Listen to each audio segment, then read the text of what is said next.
guys. No, adobo. The chicken adobo, we're gonna make that today in honor of my Filipino friends out there. All the people out there that can't pronounce their P's and their F's and they get that all mixed up, it's for those guys, those bug-eyed, 5 foot tall, brown people. Throwing it at ya. Chicken adobo, greatest show on planet Earth.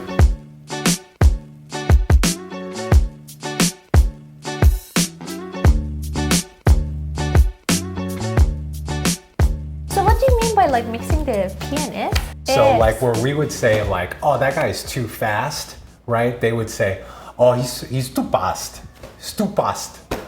More P. So cute. It's not, I guess it's cute when you like, Filipinos oftentimes look like garden gnomes to me because they're so tiny. I can say that because I'm part Filipino. So how come you turn out so tall? I know, I don't know why. Dad's side of the family is Filipino and they're all like 6 feet tall. But where did you get your midget gene?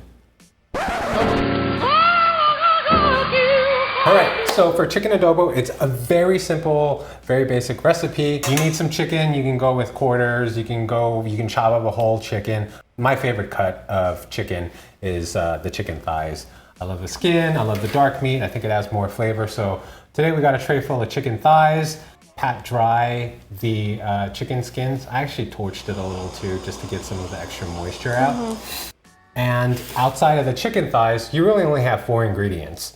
It's peppercorns. The old school ones will toss in the whole peppercorns. We're gonna crush ours today because I don't like big chunks stuck in my teeth. Garlic. This is a very garlicky dish as well. Soy sauce and vinegar. I'm using apple cider vinegar today just to bring a little bit of sweetness in there. We'll probably add some brown sugar as well, just to really kind of balance out the saltiness. Great. Sounds amazing. So we're gonna start by browning the chicken thighs. If we have time, we'll make a little sweet apple chutney. So I totally forgot. Bay leaf. Need a couple of these leaves that are bays. So let's get started with browning the meat.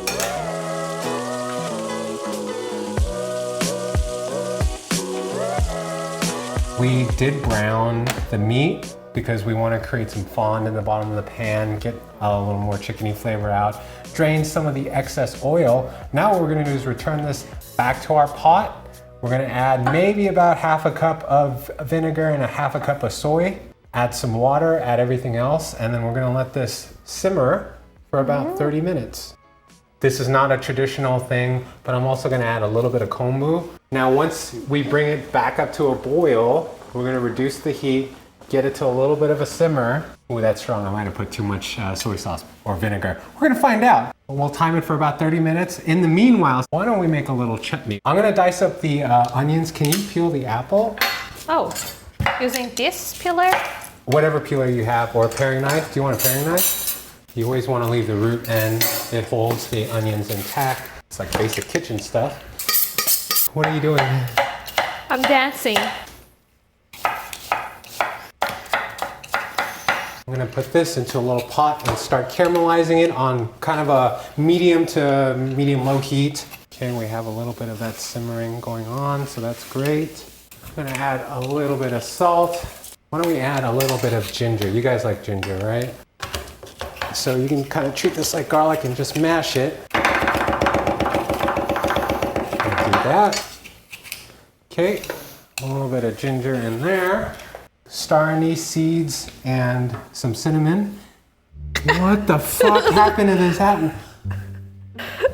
Like really, what happened to this apple? What the fuck happened to this? Why are there so many trenches and crevices? Do you wanna get You the used a B-roll? peeler. I could park a car in one of those trenches. Why is it not smooth?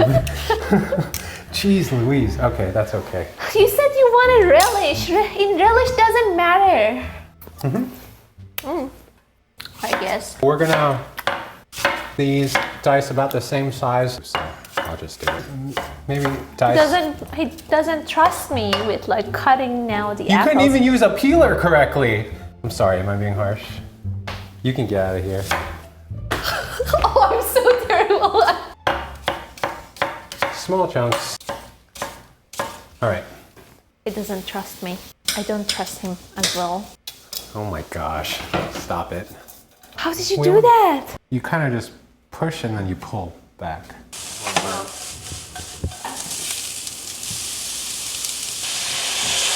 This is kind of like that apple chutney I was talking about. I just wanted something sweet on the plate, so why don't we just layer it, create a little bed, a little base.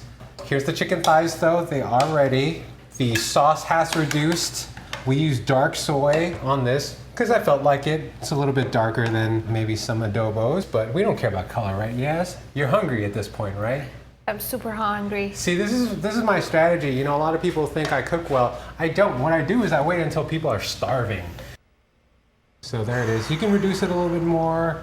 It's not too salty. Finish it for us. What do we got? Oh my God, really? So yes, this is my chicken adobo. Many, many variations, spicy versions, versions with pineapple. I hope this looks good. We're gonna taste it. We actually got a little sample and we think it's ready to rock and roll. So hope you give this recipe a try. This is once again chicken adobo. I am Michael, this is... Yes, they need to follow us, subscribe us, and like us. That's and right, comment. follow us, subscribe us, and like us. Yeah, and introduce us to your friends. Chicken adobo. Woohoo! Monkey pie lab. Take me down, Manchi. Yeah.